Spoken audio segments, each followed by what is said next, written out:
నిన్నటి దినాన రాష్ట్ర ఎన్నికల కమిషను పులివెందుల మరియు ఒంటిమిట్ట మండలాలకు సంబంధించి జెడ్పీటీసీ స్థానాలకు ఉప ఎన్నికలు నోటిఫై చేయడం జరిగింది, నోటిఫికేషన్ విడుదల చేయడం జరిగింది. అందులో భాగంగా ఇవాల్టి నుంచి నామినేషన్ల ప్రక్రియ కూడా మొదలవుతా ఉంది. దీనికి సంబంధించి మీ అందరికీ తెలిసిన విషయమే,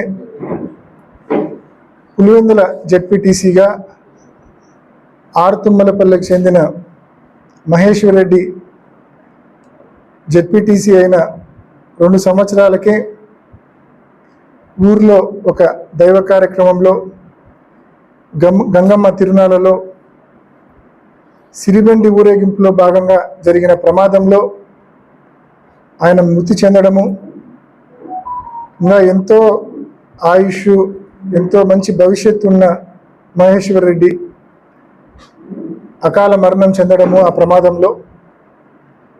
ఆ కారణం చేత ఇవాళ ఈ ఉప ఎన్నికలు అనివార్యమయ్యాయి. దీనికి సంబంధించి ఉదయం నుంచి పార్టీకి సంబంధించిన నాయకులతో, కార్యకర్తలతో అందరితో మాట్లాడడం జరిగింది. అందరూ ముక్త కంఠంతో, అనానిమస్గా, ఏకాభిప్రాయంతో మహేష్ అన్న చనిపోయినాడు, మహేష్ అన్న కుటుంబం నుంచే తప్పకుండా టికెట్ ఇవ్వాలి అని చెప్పి ప్రతి కార్యకర్త, ప్రతి నాయకుడు కోరడం జరిగింది.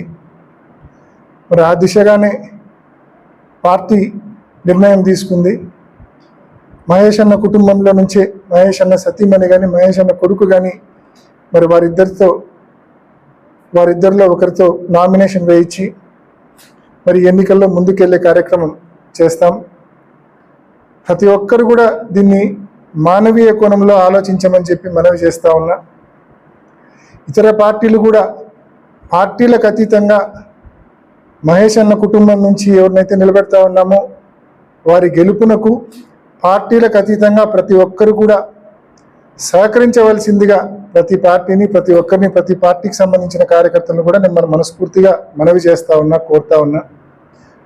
మానవీయ కోణంలో ప్రతి ఒక్కరు కూడా ఆలోచించి అంతా సజావుగా జరిగేందుకు ప్రతి ఒక్కరు కూడా సహకరించవలసిందిగా పేరు పేరున ప్రతి ఒక్కరిని మనవి చేసుకుంటూ, ఆ కుటుంబం నుంచి నిలబడే అభ్యర్థికి గొప్ప ఆధిక్యతతో, గొప్ప మెజార్టీతో గెలిచేందుకు అన్ని రకాలుగా సహకరించమని ప్రతి ఒక్కరిని కూడా మనవి చేసుకుంటూ, పులివెందుల మండల ప్రజానీకాన్ని ముఖ్యంగా మనవి చేసుకుంటూ ముగిస్తున్నా. ధన్యవాదాలు.